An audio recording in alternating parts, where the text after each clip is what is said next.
नयाँ आत्मपरक उपन्यास पाण्डुलिपि लिएर आएका छौं।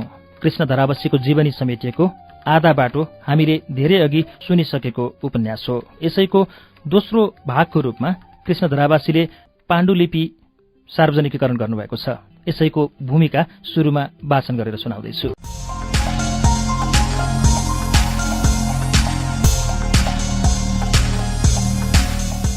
आधा बाटोको भूमिकामा लेखेको थिएँ, वास्तवमा जीवन नै एक उपन्यास त हो नि, एउटा लामो आख्यान।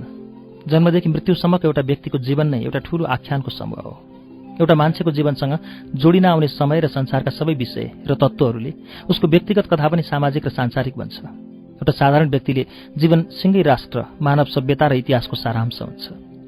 समाजमा भइरहेका यावत घटना कुनै परिस्थिति र प्रविधिले घटेका हुन्छन्। तिनलाई भोग्न बाध्य छन् प्रत्येक मान्छे। जब कुनै पनि मान्छेले आफ्नो क्षमताले, बुद्धिले, सम्पत्तिले वा कुनै कुराले पनि इच्छा अनुसार जीवनको रचना गर्न सक्दैन र ऊ कुनै परिस्थितिका अघि एक विवश पात्र बन्छ भने त्यो उसकै वैयक्तिक जीवनको नायक मात्र हो, स्वतन्त्र अस्तित्वको अलग्ग वा अर्कै कुनै व्यक्ति होइन।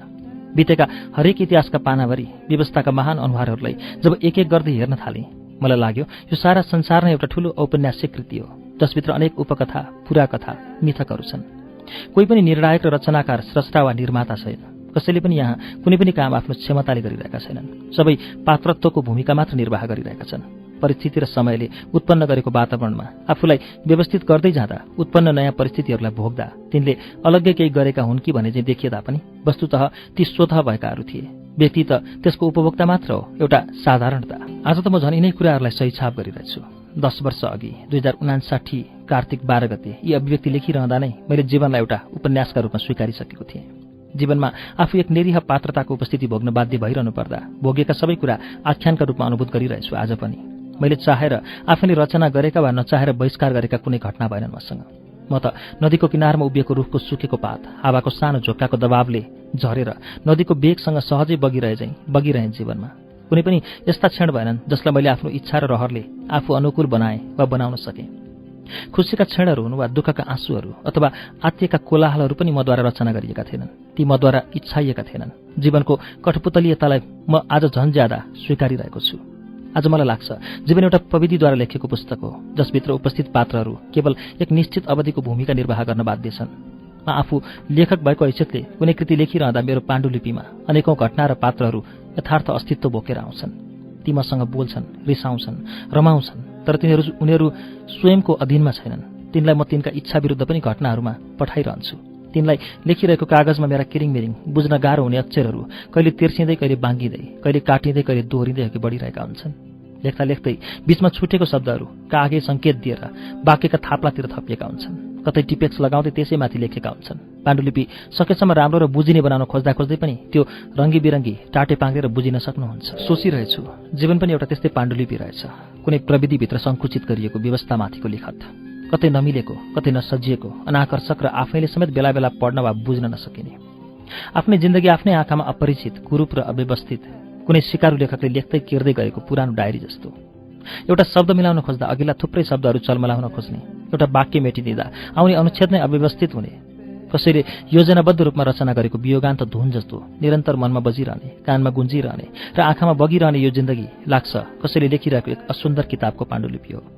कुनै आस्तिकको भाषा सापटी लिएर भन्नुपर्दा यदि यो ब्रह्माण्डको रचनाकारी ईश्वर हो भने जीवन पनि उसैले लेखिरहेको पाण्डुलिपि हो, जसमा ऊ मनमौजी खेल्छ र हाँस्छ। आफ्नै जिन्दगीका बितेका प्रत्येक क्षणहरू सम्झेर ल्याउँदा त्यस्ता कुनै पनि क्षण मसँग छैनन् जसको प्रश्न मसँग गरियोस् वा त्यसको उत्तर मैले दिनु परोस्। तपाईँको हातको यो पुस्तकभित्र उल्लेखित घटना, पात्र र परिस्थितिहरू मैले रचना गरेका रहरलाग्दा सन्दर्भहरू होइनन्। म ती प्रत्येक वाक्यमा जबरजस्ती घिसारिएको कलमको निब मात्र हो, जो क्रमशः खिँदै गइरहेको हुन्छ।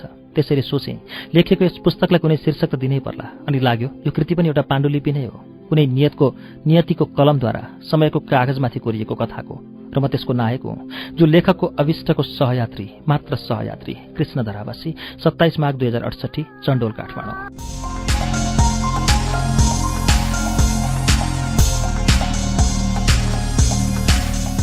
मेरो जीवनको एउटा सबैभन्दा ठूलो अध्याय समाप्त भएको थियो, जसले मलाई यो संसारमा ल्याएको थियो। उसैको निधन भएपछि एउटा उपन्यासको अन्त्य भएको थियो। मेरो जीवनको आधा बाटो तय भएको थियो, अब आधा बाँकी थिए म सबै कुराले। यसरी आधा बाटोको अन्तिम पृष्ठ बन्द भएको थियो। पीडाका सबै कुरा लेखिसक्यो भन्ने लागेको थियो। जीवनमा अब यति ठूला पीडाहरू फेरि आउलान् भन्ने सोचेकै थिएन। अब मसँग एउटा राम्रो जागिर थियो, घर पाएँ, 2 छोरा 1 छोरी हुर्किरहेका थिए। सीताजी हुनुहुन्थ्यो, छाया जस्ती साथी। पक्की घर थियो देवी बस्तीमा। छोराछोरी बोर्डिङ स्कुलका सुविधा सम्पन्न विद्यार्थी थिए। 2058 कार्तिक 25 का दिन 1 बजे म खुबै रोएको थिएँ, आमा सुत्ने खाटमा ढल्किएर। आँखाबाट त्यति धेरै आँसु बग्छन् भन्ने कल्पनासम्म थिएन। 42 वर्षको उमेरसम्म आमाको सबैभन्दा धेरै माया पाएको मैले त्यति रुन पनि फुर्सद पाएको रहेनछु। आमा मर्दा पनि नरुने मन कस्तो हुँदो हो। तर ती 15 दिनसम्म म रुन सकेको थिएन। मलाई भेट्न आउने कसैले पनि मलाई रोएको देख्न पाएन। तर यस एकान्तमा म साह्रै रोइरहेको थिएँ। निहुरिएर घर बढार्दै गरेकी सीताजीले देख्नुभएछ। हातको कुचो फ्यात्त भुइँमा छोडेर उहाँ मेरा छेउमा आएर बस्नुभयो। बिस्तारै एउटा हातले निधार मुसार्दै अर्को हातले आँखा पुछिरहनु भयो, केही नबोली। उहाँका आँखा पनि बर्सिरहेका थिए, रोइरहेकी थिए। बहिनी चन्द्रा पनि अर्को कोठामा। रुनु रुनु सीताजीको अनुहारमा हेरेँ, अनौठो रङ थियो त्यहाँ। कुनै बहादुर आमाको आँट थियो आँखामा। बच्चालाई काखमा लिएर फुल्याए चाहिँ धेरै बेर सुमसुमाइरहनु भयो मेरो कपाल। म त्यसरी कसैको अघि कहिले रोएको थिइनँ। गला भरिएर आउँथ्यो, आँखा रसिला हुन्थ्यो, तर आँसु खस्दैनथे। किन अब संसारमा म एक्लै भएँ। अब मलाई माया गर्ने मान्छे कोही छैनन् जस्तो लाग्यो। मभन्दा माथि मेरो शिरमा हात राख्ने कोही छैन झैँ भएको रहेछ। सीताजीका हत्केला निधारमा घुमिरहँदा आमाको न्यानो स्पर्श सरह अनुभूत भयो। निकै बेरपछि उठेर बाथरुम गएँ, फ्रेस भएर केही नभए झैँ स्वाभाविक हुन खोजेँ। हामी सामान्य जीवनमा आउन खोजिरहेका थियौँ, तर आफ्ना मनका औडाहाहरूले एकअर्कासँगको संवाद बन्द भएको थियो। म त्यस्तो किचकिच गरिरहने, जिस्किरहने, भुरासँग झगडा गरिरहने मान्छे, तर बोली हराए जस्तो भएको थिएँ। सीताजी त प्राय कमै बोल्ने, उहाँमा खास फरक नपरे चाहिँ देख्थेँ। मनमनै लाग्थ्यो, मेरी पो आमा मरेकी त, उहाँकी त सासु त भने। त्यसको 3 दिनपछि देखेँ उहाँ त आमाको एउटा सानो फोहोर हातमा लिएर बरबरी आँसु झारिरहनु भएको रहेछ। त्यस दिन मलाई आफैदेखि घिन लागेर आयो। हेर त, मैले सीताजीलाई कति हलुका सोचेको रहेछु। मलाई मेरी आमाको माया नै छैन जस्तो। तर मैले केही सोध्न सकिनँ। अपराध बोधले म गाडिएको थिएँ। सीताजीले भन्नुभयो, बानी भएको रहेछ मलाई आमा, तपाईँको त कहिल्यै भरै भएन। अब मलाई कसले सिकाउँछ, कसले हकार्छ, म कोसँग डराउनु। मैले ठुलो हेरिरहेँ उहाँको अनुहार। केही भन्नु थिएन मैले, शब्द थिएनन् मसँग। उहाँको कपालमा हात राखेर एकछिन उभिरहेँ। बिस्तारै शान्त हुँदै जानुभयो। कहिले सासु हुनु भएन, एक दिन पनि दुलै वा बुहारी भनेर बोलाउनु भएन। जहिले पनि सीते भन्नुहुन्थ्यो। मेरी जन्मदिने आमा र सासुमा कुनै फरक थिएन। एकहोरो बोलिरहनु भयो सीताजी। मैले भने, अब बिलाप नगर्नु सीताजी, तपाईँले आमालाई गर्नुभएको सेवाको आशीर्वाद लाग्छ। जीवनमा तपाईँले कहिले दुःख पाउनुहुन्न। तपाईँलाई यसै गरी तपाईँका बुहारीले पनि सेवा गर्नेछन्। त्यो दिन म घरमै बसेँ। अफिस जानै मन लागेन। हुन त अफिसमा पनि खासै काम थिएन। तथापि कर्मचारी प्रशासनको जिम्मा थियो। कर्मचारी साथीहरूका बिदा, सापटी, हाजिरी आदि हेर्नु पर्थ्यो। तर भर्खरै मातृशोक परेको मप्रति सबै साथीभाइहरूको सहानुभूति थियो। राम बस्नेतजी मेरो अधिकृत हुनुहुन्थ्यो। उमेरमा मभन्दा कान्छो भए पनि पदीय मर्यादामा माथि हुनुहुन्थ्यो। तर उहाँले मलाई कहिले पनि सहायकका रूपमा हेर्नु भएन। कहिले कुनै दबाब र चित्त दुख्ने व्यवहार गर्नु भएन। आज पनि बैंक जीवनका साथीहरूको स्मरण गर्दा राम बस्नेतलाई म अलग्गै सम्झिरहेको हुन्छु। त्यो दिन म सीताजीकै वरिपरि घुमिरहेँ। उहाँ बारी खन्न जानुभयो, म पनि सँगै गएँ। सौदा गर्न बिर्तामोड पनि सँगै गएँ। किन त्यो दिन मलाई उहाँको साह्रै माया लाग्यो। कसकी छोरी, अनुहार पनि नहेरी विवाह गरेर ल्याइएको थियो। 17 वर्षकी फुच्ची। आज ऊ अब मेरी आमा पनि भइरहेकी थिए। यो गृहस्थी कस्तो अचम्मको व्यवहार हो। प्रेम हो कि आकर्षण, कर्तव्य हो कि के हो?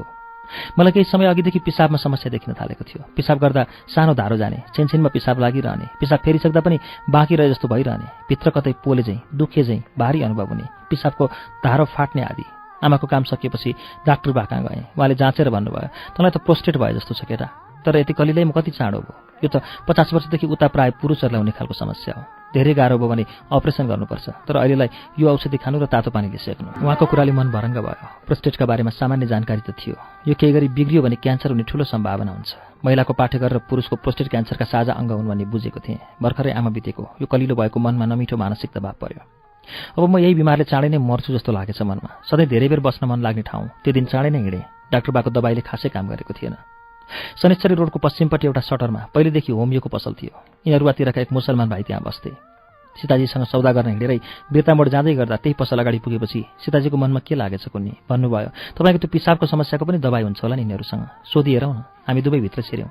डाक्टर साहब, तपाईँको यी दबाई के रोगमा प्रयोग हुन्छन् मैले सोधेँ। संसारका सबै रोगमा काम गर्छ उनको जवाफ थियो। अनि मैले आफ्नो समस्या बताएँ। उनले मुसुक्क हाँस्दै भने, प्रोस्टेटका लागि झन् राम्रो दबाई हुन्छ यहाँ। प्रोस्टेट आफैमा रोग होइन, त्यो त ग्ल्यान्ड हो। त्यसको बढ्ने क्रम रोक्न र बढाइको गति कम गर्न सकिन्छ। त्यस्तो राम्रो दबाई हुन्छ यहाँ। हामीले विश्वास नभए पनि पछिसकेपछि एकपल्टका लागि दबाई लियौँ। त्यस दिनको सीताजीको सोचाइका कारण म होमियोपेथीतिर आकर्षित भएँ। नभन्दै त त्यो थोपाले अचम्मकै काम गर्यो। पिसाब फेर्दा हुने समस्याहरू तुरुन्तै कम भए चाहिँ लाग्यो। तर त्यो दबाई नरुटाई जीवनभर खानुपर्ने रहेछ। सीताजीको एलर्जीको समस्या पनि त्यही दबाईले राम्रो गर्न थाल्यो। जानी नजानी हामी होमियोपेथीका उपभोक्ता र प्रचारक समेत भइसकेका थियौँ। सौदा गरेर फर्कँदा पनि हामी रिक्सामा नचढी बिस्तारै गफ गर्दै हिँडेरै आयौँ। बाटाभरि धेरै कुरा भए। अब हामी घर व्यवहारका कुरा गर्ने भएका थियौँ। वास्तवमा बुढाबुढी जस्ता भएछौँ। त्यो दिन मभन्दा सीताजी नै धेरै बोल्नुभयो। उहाँले केटाकेटीलाई कहाँ के पढाउने, जागिरको पैसालाई कसरी कम खर्चिलो भएर जोगाउने, कुमार र शारदालाई कसरी गृहस्थी सिकाउने आदि। 45 दिनको श्राद्ध गरेर सेतो लुगा खोलियो र अब वर्षभरिका सबै कर्म पनि सारियो। यसै पनि म यी कर्म र चमत्कारिक पौराणिक अध्यात्ममाथि विश्वास नगर्ने मान्छे। लोकाचार वा सामाजिकताका लागि सामान्य झुकाव राखिएको मात्र थियो। प्राय धेरै पढेलेखेका र निकै आधुनिक हुँ भन्नेहरू पनि मैले वार्षिक शोकमा सेतो लुगा नलगाएकोमा अनौठो मान्थे। मुखले केही नभने पनि उनीहरूको अनुहारबाटै थाहा हुन्थ्यो। मेरा यी व्यवहार मन परेका छैनन्, तर त्यो कुराले मलाई कहिले पनि असर गरेन। समाजभित्र भए तापनि कहिलेकाहीँ लाग्थ्यो म समाजभन्दा टाढा छु। समाजमा आदर गर्ने र मान्नुपर्ने थुप्रै मान्छे थिए, तर मैले उनीहरूलाई मान्नै पर्ने भन्ने थिएन। मेरा अत्यन्त घनिष्ठ अभिभावक बनेका डाक्टर शङ्करप्रसाद उप्रेती, मोहन जोशी र केशव कुमार बुढाथोकी हुनुहुन्थ्यो। उहाँहरू तिनैजना आधुनिक सोच र दिमागको हुनाले त्यताबाट मलाई कुनै दबाव थिएन। त्यसले त ती तीनमध्ये डाक्टर शङ्कर उप्रेती सबभन्दा आधुनिक, सचेत र सामाजिक लाग्नुहुन्छ मलाई। उहाँले गरेका हरेक कामहरूले सामाजिक महत्त्व राख्थ्यो। आफ्नै घर गृहस्थीभित्र पनि उहाँ एकदमै परिवर्तनकारी हुनुहुन्थ्यो र उहाँको कुरा परिवारका सबै दाजुभाइ तथा आफन्तहरूले मान्थे। परिवारभित्र आदरको नियमित श्रृङ्खला भए तापनि उहाँको सुझाव प्राय सर्वमान्य हुन्थ्यो। मोहन जोशी लामो समयसम्म शनिश्चरी माविको लिएर अहिले अवकाशप्राप्त हेडसर हुनुहुन्छ। उहाँले BA-BT सम्मको औपचारिक शिक्षा हासिल गरेको र अत्यन्त अनुशासित एवं कडा प्रवाहमा जिल्लामा कल लिनुभएको भए पनि आध्यात्मिकताले परिपूर्ण हुनुहुन्थ्यो। हेडसर खास गरी अनुकूलचन्द्र ठाकुर सम्प्रदायका ऋत्विज समेत भएर त्यस सम्प्रदायको विस्तारमा सक्रिय हुनुहुन्थ्यो। मानिसमा आध्यात्मिक आस्था र निष्ठा हुनुपर्छ भन्ने मान्यताले उहाँ प्राय भनिरहनुहुन्थ्यो, आमाभन्दा ठूलो ईश्वर प्रकृतिमा कुनै छैन। जसले आमाको सम्मान गर्यो त्यसले ईश्वरलाई भेट्छ। उहाँको यो भनाइ मलाई सबैभन्दा धेरै मन पर्थ्यो। भारतको दार्जिलिङबाट पश्चिमी शिक्षा प्राप्त गरेका केशव कुमार बुढाथोकी यस्ता पुरातन र आध्यात्मिक कुरामा खासै महत्त्व दिनुहुन्नथ्यो। राजनीतिक क्षेत्रमा लागेको हुनाले सबै खाले भाषा, जाति र संस्कृतिका मानिसहरूसँगको सहसम्पर्क गर्नुपर्ने हुँदा प्राय यस खालका विवादमा पर्नै चाहनुहुन्नथ्यो उहाँ। मेरा यी तीन अभिभावक बाहेक समाजका अरू सबैप्रति मेरो समादर भाव थियो। तैपनि उमेरको चञ्चलताले होला मलाई केही नयाँ गर्न, विवाद गर्न मन लागिरहन्थ्यो। यसै त समाजमा बेला बेला उत्पन्न हुने चर्चा र विवादहरू धेरै लामो समयका लागि हुँदैनन्। तिनलाई खासै महत्त्व नदिई पनि बिताउन सकिन्छ, बिताउनु पनि पर्छ। तैपनि आफूलाई व्यावहारिक रूपमै आघात परेका बेला समाजले आफूतिर फर्केर मात्र बोलेका कुराको पनि निजात्मक अर्थ लाग्दो रहेछ। ती ससाना सङ्केत ठुल्ठुला अर्थ बनेर पस्न खोज्थे म भित्र, तर म आफूलाई अन्जान जस्तो बनाइरहन्थेँ। कार्यालयमा कर्मचारीहरूकै बीच पनि कहिलेकाहीँ यस्ता आध्यात्मिक कर्मकाण्डहरूले चर्चाको सन्दर्भ पाउँथे। त्यसो हुनुमा सबभन्दा ठूलो कारण भनेको 95% कर्मचारीहरू ब्राह्मण क्षेत्री समुदायकै हुनु र त्यस समुदायमा यो हिन्दू अध्यात्मको गहिरो प्रभाव रहनु मुख्य कारण थियो। कर्मचारी भनेको सबैभन्दा कम पढे पनि SLC हुन्छ। 100% शिक्षकहरूको त्यस थलोमा पौराणिक र कर्मकाण्डीय अन्धविश्वासको जरो यति गहिरो गाडिएको हुन्छ कि त्यसलाई प्रमाणित गर्न उनीहरू जस्तै कुतर्कहरू पनि सहजै गर्न सक्छन्। अझ यस्ता कुतर्कहरू गरेर आफ्नो राजनीतिको चेतनाको संरक्षण गर्न जुझ्ने वीर साथीहरू हुन्थे, जो अर्कालाई पर्दा अत्याधुनिक चेतनाका कुरा गर्थे, आफूलाई पर्दा वर्ष दिनसम्मै सेता लुगा लगाएर शोक प्रस्तुत गरिरहेका हुन्थे। जब यस्ता विषयमा कार्यालयमा साथीहरू बीच कुरा हुन्थे र म आधुनिक तर्क प्रस्तुत गर्न थाल्थेँ, मन परे पनि नपरे पनि उहाँहरू चुप लाग्नुहुन्थ्यो। जितको बोध त मलाई हुन्न थियो, तर अझै पनि यस्ता कुरामाथि त्यति सानो सोच राख्ने शिक्षितहरू देख्दा भने एक किसिमको चेतनाकै हारको अनुभूति हुन्थ्यो। जुन कुरो सीताजीलाई बुझाउन मलाई कति बेर पनि लाग्दैन थियो, त्यही कुरो उहाँहरूलाई म कहिल्यै बुझाउन सक्दिनँ थिएँ। अनि लाग्थ्यो शिक्षितले बुझ्नै चाहेन भने उसलाई बुझाउन नसकिने रहेछ। अशिक्षित तर्कहीन हुनाले जति बेला जेमा पनि बौद्धिकहरूसँग आश्रित हुनाले नबुझे पनि स्वीकारिरहन्छ। हुन त सीताजी पनि साक्षर मात्र भएकाले र लोग्नेले भनेकाले नबोली मानिरहनु भएको पो हुन्थ्यो कि। एक प्रकारले वर्षभरि मनस्थिति भने शोकमय नै हुँदो रहेछ। त्यो वर्ष हामीले खासै कुनै घरेलु कार्यक्रमहरू राखेनौँ। टाढाको यात्रा पनि त्यति गरिएन, कसैका निम्ताहरू पनि ग्रहण गरिएन। मानसिक शोकको निद्रामै थियौँ हामी, धुमिएको आकाश जस्तो भइरहेको मनमा। अनि बाह्य कारणहरूले प्रवेश पायो भने शरीर तङ्ग्रिए जस्तो हुँदो रहेछ। जागिर बाहेक साहित्य, संस्कृति र राजनीतिको क्षेत्रमा विशेष चासो रहेको हुँदा प्राय त्यसैतिर ध्यान दिने गर्थे। प्रत्येक दिनका राजनीतिक उतार चढावहरूले कार्यालयमा कर्मचारीहरूबीच पनि विशेष बहस उत्पन्न गरिरहेको हुन्थ्यो। माओवादीको जनयुद्धलाई भित्रभित्रै समर्थन गर्ने र नगर्नेहरूबीच एक खाले शीतयुद्ध जस्तो चलिरहेको हुन्थ्यो। बेला बेला म पनि भाग लिन खोज्थेँ, तर मलाई नै थाहा हुन्थ्यो मेरो अभिव्यक्ति सन्तुलित हुँदैन थियो। म बोल्दा बोल्दै बढी नै बोलिहाल्थेँ। जुन कुरा बहसमा भाग लिने साथीहरूलाई नमिठो लाग्थ्यो। मलाई कति माया गर्नेहरू पनि मेरो अभिव्यक्तिले दुःखी भएको पाउँथे र पछि भने बोल्दा बोल्दै बिचैमा रोकिने गर्न थाले। यस्तैमा 2058 मङ्सिर 11 गते सङ्कटकाल घोषणा गरियो। नेकपा माओवादीले तेस्रो चरणको शान्ति वार्ता एकलौटी भङ्ग गरेर एकाएक दाङमा सेनाको ब्यारेकमै आक्रमण गरी 14 जवानको हत्यासहित त्यहाँ रहेका सम्पूर्ण अत्याधुनिक हात हतियारहरू लुटेर लगेपछि प्रधानमन्त्री शेरबहादुर देउवाले यो सङ्कटकाल घोषणा गराएका थिए। सङ्कटकाल घोषणापछि अनेक प्रकारका राजनीतिक अड्कलबाजी हुन थाले। स्वाभाविक पनि थियो, अब मुख खोल्न सक्ने अवस्था कसैको थिएन। त्यसबेला मैले पञ्चायतकालमा लेखेको एउटा मुक्तक सम्झेँ। बोल्न तिमीलाई छुट छ, गुइया खोल्न बन्देज छ, लौ भन अब तिमीले भन्नुपर्ने के छ। वास्तवमा म 2017 साउनमा जन्मेको मान्छे। सरकारबाट घोषणा गरिएको सङ्कटकालको मलाई कुनै अनुभव थिएन। सुनिएको थियो सङ्कटकाल लागेपछि सेनाले जथाभावी गर्छ, लुटपाट, हत्या, बलात्कार जस्ता कुराहरू सामान्य हुन्। तर यो सङ्कटकाल माओवादी जनयुद्धलाई मात्र लक्ष्य गरी लगाइएको होला, सुने जति डर लाग्दो थिएन। त्यसो त झापा जिल्लालाई जनयुद्धले नछोएकाले पनि त्यस्तो भएको हुँदो, तर माओवादी प्रभावित क्षेत्रमा भने सेनाका तर्फबाट सर्वसाधारणले पाएका दुःखहरूको समाचार सुनिन सक्नुका पनि थिए। सङ्कटकाल घोषणा भएपछि एक प्रकारले सारा सञ्चार माध्यमहरू प्रभावित हुन पुगे। सेनाको अप्रत्यक्ष निर्देशनमा रहन थाले पत्रिका, पत्रकार, सामाजिक सङ्घ-संस्था र साहित्यिक वातावरणहरू। सधैँ केही न केही लेखिरहने, छापिरहने र गोष्ठीहरू गरिरहनु पर्ने हामीलाई समेत त्यसले नछुने कुरै थिएन। सुरुमा एक किसिमको ठुलै मानसिक आतंक खडा भए पनि बिस्तारै त्यो शान्त हुँदै गयो र यो सङ्कटकाल सर्वसाधारणमाथि नरहेको बोध हुँदै गयो। तैपनि अस्ति जस्तो लेखेका कुराहरूलाई मुक्त रूपले प्रकाशनमा प्रस्तुत गर्न सजिलो थिएन। सेन्सरमा परिसकेका थियौँ हामी सबै नै। घरको वातावरण पहिलेदेखि नै एक प्रकारले पूर्ण साहित्यिक किसिमको थियो। खेतीपाती वस्तुभाव केही नभएपछि जागिर बाहेक नितान्त पारिवारिक विषय नै यस्ता हुँदा रहेछन्। सीताजी पनि प्राय घर आएसी विषयमा मसँग खासै कुरा गर्नुहुन्थ्यो। सीताजीसँग मलाई एउटा कुरामा भने प्राय सधैँ एक प्रकारको हिंताबोध भइरहन्थ्यो। म उहाँलाई गृहस्थी व्यवहारमा कहिल्यै सघाउँदिनँ। आवश्यक आर्थिक व्यवस्था गरिदिएपछि म प्राय अन्य कुराबाट असम्पृक्त रहन्थेँ। उहाँले केही भने पनि म हाँसेर टारिदिन्थेँ अनि उहाँ पनि त्यत्तिकै हाँस्नुहुन्थ्यो। एक दिन भने मैले सीताजीको घरायसी व्यवहारमा हस्तक्षेप गरेँ। केही बेर उहाँसँग बहस पनि भयो, तर उहाँले मानिदिनु भयो। उहाँका व्यवहारिक तर्क थिए, तर मेरो अलि दबावमूलक हस्तक्षेपपछि चित्त नबुझ्दो अनुहारका साथ मान्नुभयो। विषय त सामान्य थियो। घरमा एउटा गाई थियो। दीपलेस जन्मेपछि उसलाई दुध खुवाउन आमाले किनेको गाईको सन्तान। त्यो गाईबाट धेरै दुध नआए पनि सामान्यतः घरलाई पुग्थ्यो। हुन त त्यो गाईसँग हाम्रो दुःख सुखको इतिहास जोडिएको थियो। तर अब म घरमा गाई, बाख्रा, कुखुरा आदि केही पनि नपाल्ने मूडमा पुगेको थिएँ। सीताजीको भनाइ थियो, तपाईँलाई के काम लगाएकी छु र? सबै मैले नै गरिल्याएकी छु। एउटा गाई पालेर के हानि भएको छ? बरु फाइदै भएको छ नि। सबैले प्रशस्त दही दुध खान पाएका छन्। गोबर ग्यासलाई गोबर र गहुँत पुगेको छ। मैले भने, त्यही सबै काम तपाईँले मात्र गरेको मलाई मन परेको छैन सीताजी। तपाईँले साह्रै दुःख गर्नुभएको छ। अब सुख गर्नुहोस्। यो गाईले कति नै दुध दिन्छ र? दिनको 1 लिटर दुध दिने पुगिहाल्छ नि। अब हाम्रो परिवार पनि त कटेको छ। मैले दुःख भो काम गर्न सकिनँ भनेकी छैन। दिउँसो सबै बुढा स्कुल गइहाल्छन्। तपाईँ अफिस जानुहुन्छ। म एक्लै यो घरमा के गरेर बस्नु? एउटा गाई भए यसैसँग बोल्छु, रिसाउँछु, समय काट्छु। त्यसो होइन सीताजी। जीवनमा समय काट्ने अरू कति तरिका छन्। तपाईँ अब यो अनुत्पादक दुःखबाट मुक्त भएको देख्न चाहन्छु म। यो गोबरको गन्ध र फोहोरबाट बाहिर आएको मनपर्छ मलाई। उहाँले कस्तो कस्तो पाराले हेर्दै भन्नुभयो। अनि पुग्न थालेपछि आफ्ना पुराना सबै कुरा त्याग्नु, यत्रो वर्षको यात्रा यहीँ रोक्नु। तपाईँले यो गाईलाई मात्र गाई देख्नु भएको छ, यसको गोबरलाई गोबर मात्रै। तर मैले यो गाईमा 43 सालको भोक र गरिबी पनि देखेकी छु। उहाँको कुराले म टुवाल्न परेँ। भित्र कहाँ कसैले जोडले मुक्का हाने जस्तो लाग्यो। द्रोणाचार्यलाई राजा द्रुपदले एउटा गाई दान माग्दा पिठो घोलेर पियाउनु भनेको सम्झे। तर यस्तो कुरा यसअघि उहाँले मसँग कहिल्यै गरेको थिएन। कस्तो भावुक भएछु। धेरै बेर अन्तै कता कता हेरिरहेँ। आँखा बगिहाल्लान् कि जस्ता भए। तर म त्यति कमजोर हुन चाहन्नथेँ। निकै बेरपछि उहाँले नै भन्नुभयो, मैले काम गरेको, दुःख गरेको तपाईँलाई मन परेन भने भइगयो। यो गाई टिकालाई पठाइदिउँ न त। कति सजिलै सम्झौतामा आउनुभएको थियो उहाँ। तर म भने त्यही चौलानीमा पौडिरहेको थिएँ। मलाई गम्भीर भएको, एक घोरिएको कहिले देख्न नचाहने सीताजीले पाखुरामा समातेर हल्लाउँदै भन्नुभयो, के साह्रो घोरिएको हो? भइगयो त, गाई टिकालो लैजानु भनौँ न त, भएन? त्यसो होइन सीताजी। यस्तो नमिठो कुरा यत्रो वर्ष तपाईँले आफै भित्र मात्र कसरी राख्न सक्नुभएछ? किन पहिला कहिले नभनेको? उहाँले हलुका लिनुभयो। के गई भनिरहनु त? यस्ता कुरा त कति छन् कति यो छातीभित्र। के सबै भन्दै कराउँदै हिँड्नु? म कसैलाई पनि नराम्रो भन्दिनँ। उनीहरूले पनि मलाई यस्तो पिर पार्न भनेरै भनेका होइनन् कि त? कसरी जान्नु? निकै बेरपछि मैले भने, तैपनि सीताजी तपाईँ अझै सोच्नुहोस्। मेरो मन राख्न, मलाई खुसी पार्न मात्र तपाईँ आफ्नो मन नमार्नुहोस्। मैले चाहेको के भने यो घरमा अब तपाईँलाई शारीरिक रूपमा काम सघाउन सक्ने कोही पनि छैन। बुढा सानै छन्, म भ्याउँदिनँ। भ्याए पनि आजसम्म नगरेको काम गर्न जान्दिनँ, सक्दिनँ। तपाईँ एक्लैले गाई, बाख्रा र हामी 4 जना मान्छेको सेवा कसरी गर्न सक्नुहुन्छ? आफ्नो स्वास्थ्यको पनि विचार गर्नुपर्छ। बाँचेर बलियो भए त हो नि जिन्दगानी। तपाईँ यो घरकी बुहारी रहनु भएन। अब तपाईँलाई यो घरका कि त आमा भनिन्छ कि त मम्मी।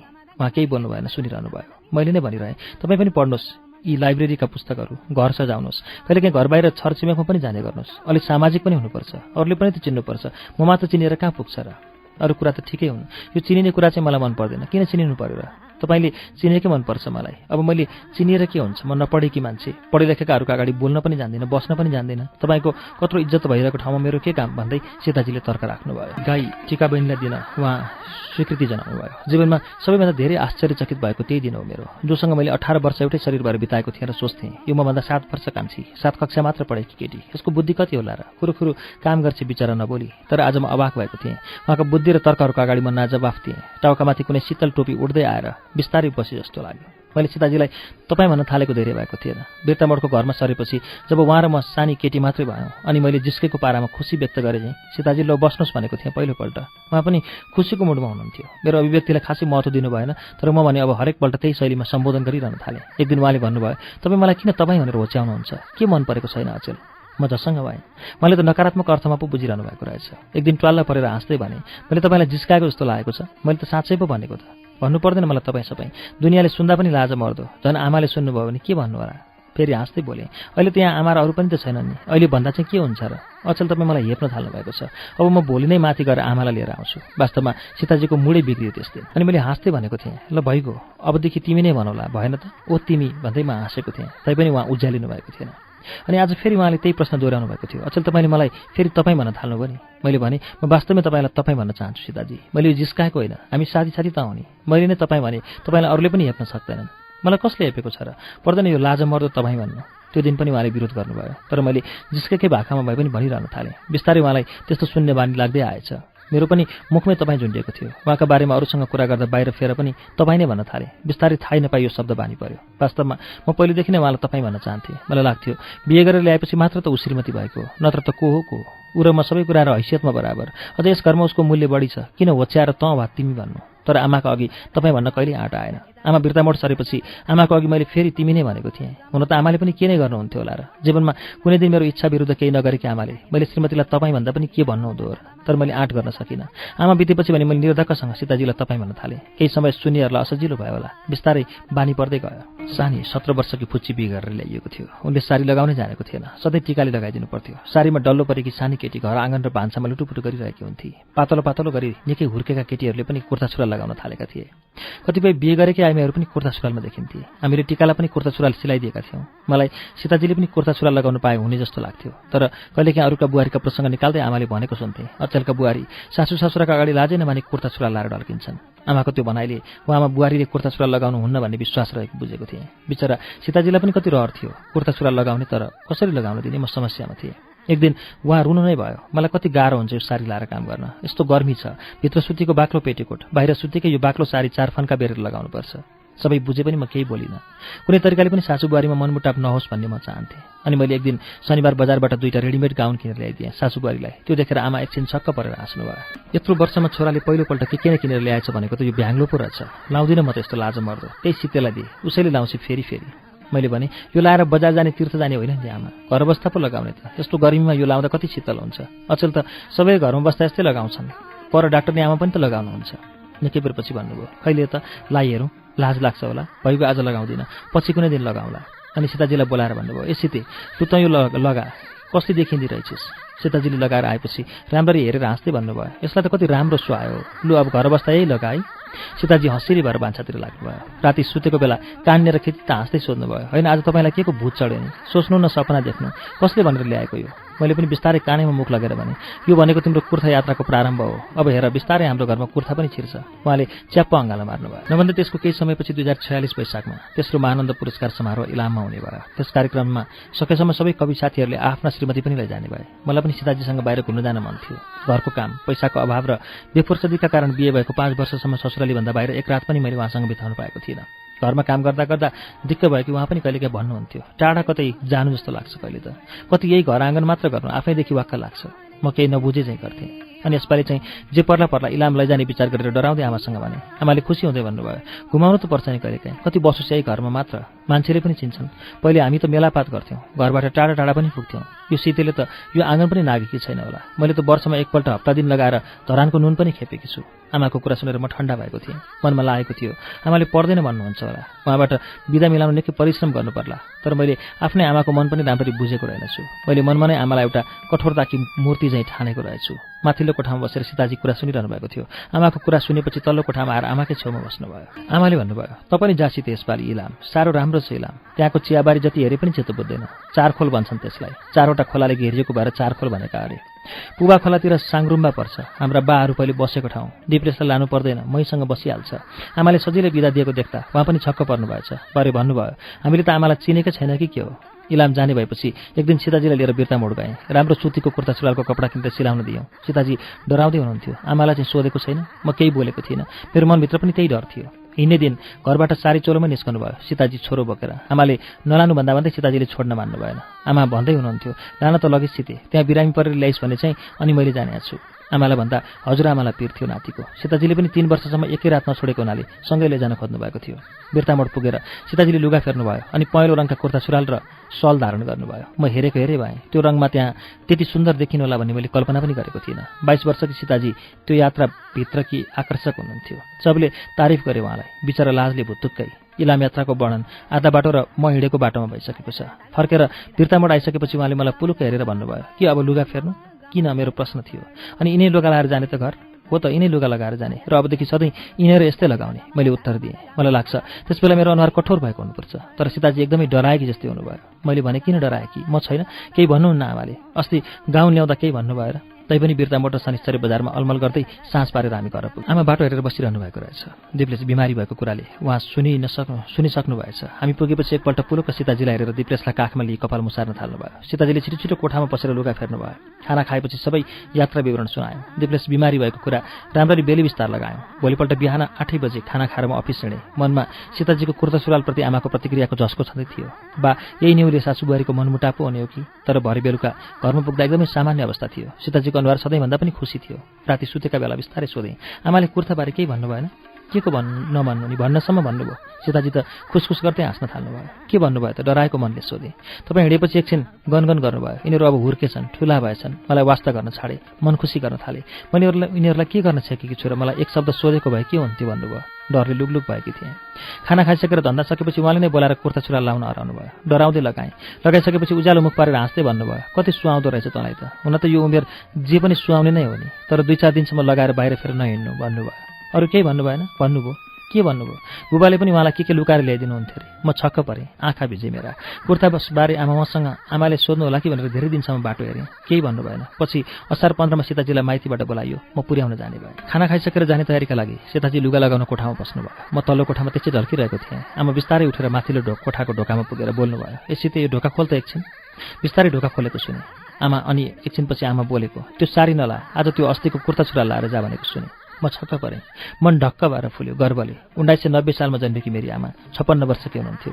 43 वर्षको उमेरमा विधवा भएकी उहाँमा कति रहर थिए होलान्। मिठो खानेर राम्रो लाउने, तर जिन्दगीभर भोके नाङ्गै उमेर नागेकी आमा आज बुहारी सजाउने छातीभरि रहर बोकेर बाहिर कठोर देखिने नाटक गरिरहनु भएको थियो। निकै बेरसम्म खत्राङ खुत्रुङ भइरह्यो। चुराहरू बजिरहे। लामै सन्नाटापछि सीताजीको नाक बजे चाहिँ लाग्यो। अनि आमाको आवाज आयो, अनि यो त रुन पो थाली, किन रोकी त? हेर कति राम्रो सुहाएको छ, नरोइजा। आमा बाबु साथीभाइ सबैलाई देखा, मैले किनिदिएको भन्नु। बाटाभरि सीताजी रुमालले आँसु पुछिरहनु भएको थियो। सीताजीलाई जब आफ्नो नजिकमा देख्थेँ, तीन कुराले जहिले पनि अनौठो गरी मनलाई थिचिरहन्थे। तीनै कुरा मेरा कमजोरी वा अशक्तताहरू थिए।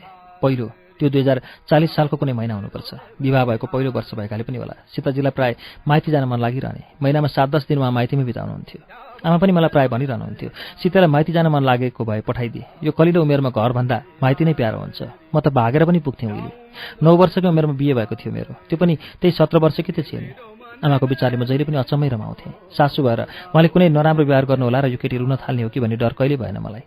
अनि म प्राय माइत पुर्याइदिने र 8-10 दिनपछि लिन जाने गरिरहन्थेँ। पुर्याउन हिँड्दै गए पनि लिन जाँदा भने एक्लै हिँड्न दिक्क लाग्ने हुनाले साइकलमा जान्थेँ। फर्किँदा साइकल डोर्याउँदै गफ गर्दै आउँथ्यौँ। एकपल्ट त्यसै गरी ससुरालीबाट सीताजीलाई लिएर आउँदै थिएँ। हिँड्ने बेलामा आमाले छोरीका झोलामा के जाति थुप्रै हालिदिएको रहेछ। साइकलमा गइहाल्छ नि, बोक्नु पर्दैन, यति लैजा भन्दै गरेको सुन्थेँ। साइकलको क्यारियरमा झोला बाँधेको थियो। गाउँको अप्ठ्यारो बाटो, साइकल डोर्याउँदै गफ गर्दै काट्यौँ। जयपुर चोकबाट उँधो लागेपछि ग्राभेल गरेको राम्रो बाटो थियो। यतिको बाटोमा त हाँक्न सक्छु जस्तो लाग्यो मनमा। हुन त त्यसअघि खासै कसैलाई साइकलमा बोकेको अभ्यास पनि थिएन मलाई। कता कता भित्रबाट लोग्नेको अहम जागेको होला। राम्रोसँग मन घुलिसकेको पनि थिएन। म जे भन्थेँ सीताजी प्रायः सुनिरहने, सोधेको प्रश्नको जवाफ मात्र दिने र हाँसिरहने मात्र गर्नुहुन्थ्यो। अनौठो किसिमको लज्जा जस्तो अनुहारभरि लिपिएको हुन्थ्यो। मैले भने, सीताजी के हिँडिरहनु, साइकल हुँदाहुँदै चढ अगाडि। आज्ञाकारी छात्र जस्तो उहाँ साइकलको अगाडिको डन्डीमा बस्नुभयो। नितम्ब अलिक चौडा रहेछ, अलिक साँगुरो भयो तैपनि सक्छु जस्तो लाग्यो। एकछिन अलि छिटो गुडाएर देब्रे खुट्टाले पाइडलमा टेकेर दाहिने खुट्टा उचालेर घोडा चढे चाहिँ चढ्न खोजेको त पाखुराले स्टियरिङ थाम्न नसकेर अलि पर नालीमा एकै ठाउँ भयो। साइकल हामी माथि थियो। धन्न हातखुट्टा केही भएनन्। बाहिरी चोट पनि कसैलाई लागेन। अलिअलि दरफरिएका थिए गुँडा र कुइना। नालीभित्रबाट बिस्तारै साइकल पन्छाउँदै उठ्यौँ। सासु आमाले पठाइदिएको आलु त बाटैभरि छरियो। आउने जानेहरू हाँस्दै जिस्काउँदै पनि थिए। प्राय त्यहाँ मलाई नचिन्ने कोही थिएन, किनभने जयपुर स्कुल निमावि मात्र भएकाले त्यस क्षेत्रका सबै विद्यार्थी मावि पढ्न शनिश्चरी नै पुग्थे। म भर्खर होक्सेकी केटी बिहे गरेको धरावासी सरलाई तिनका आफन्तले नचिन्ने कुरै थिएन। को मानिसहरू आए। आलु टिपेर झोलामा हालिदिए। कसैले चोटपटकको खोजी गरे, कसैले लड्नाको कारण सोधे, कसैले अनुहार अँध्यारो बनाए मायाले, कसैले रमाइलो व्यङ्ग्यात्मक हाँसो छोडे। हामी भने लाजले भुत्तुक भएका थियौँ। त्यसमा पनि मेरो अवस्था सबैभन्दा नाजुक थियो। म त लोग्ने मान्छे। मैले पाल्नु, संरक्षण गर्नु र जीवन बिताउनु पर्ने उनीसँग एउटा साइकलमा सरर गुडाएर घर पुर्याउन नसक्ने ममाथि उनले के भरोसा गर्नु होला। आफूभन्दा पनि लुते र कमजोर लोग्नेप्रति महिलाको के दृष्टिकोण हुँदो हो आज पनि म सोचिरहन्छु। हुन त्यस्तो सोचाइ ममा आउनु नपर्ने हो, तर हाम्रो परम्पराले लोग्ने दह्रो बलियो हुनुपर्ने, स्वास्नीको संरक्षक भन्नुपर्ने भन्छ। हाम्रा सबै आख्यानहरूमा लोग्ने मान्छेलाई नै बलियो देखाइएको हुन्छ। म बालकैदेखिको लुते दुब्लो रोगी थिएँ। अब मैले एउटी केटीको लोग्ने हुनु थियो र पहिलोपल्ट मेरो शारीरिक अक्षमता प्रस्तुत भइरहेको थियो। सबै आलु भेला गरेर झोलामा हाली कसैले साइकलको क्यारियरमा राखिदिइसकेको थियो। उपस्थित मध्ये एउटा आवाजले हाँस्दै भन्यो, बिस्तारै हिँडेरै जानु सर, यो 2 चक्केको भर हुँदैन। नयाँ दुलैको हातखुट्टा भाँचिए कसरी जीवन कटाउनुहुन्छ नि। म लाजले पानी भएको थिएँ। सबैलाई धन्यवाद दिँदै बिस्तारै साइकल डोराएर हामी बाटो लाग्यौँ। निकै तलसम्म त म केही बोल्न सकिनँ। मैले सीताजीको अनुहार पनि हेर्न सकिनँ। मलाई नमिठो एक किसिमले हिंता बोध भएको थियो। वास्तवमा सानैदेखि मेरा घोडा अरूका तुलनामा लुलै हुन्। म धेरै कुद्न नसक्ने, उफ्रिन नसक्ने, गरौँ भाइरी बोकेर उकालो हिँड्न नसक्ने थिएँ। एक्लैलाई त साइकलमा हिँडाएकै थिएँ। तर आज के आँटले हो मैले सीताजीलाई लडाएँ। उहाँले केही भन्नु होला कि भन्ने मनमा लागिरह्यो, तर त्यसबेला केही भन्नु भएन।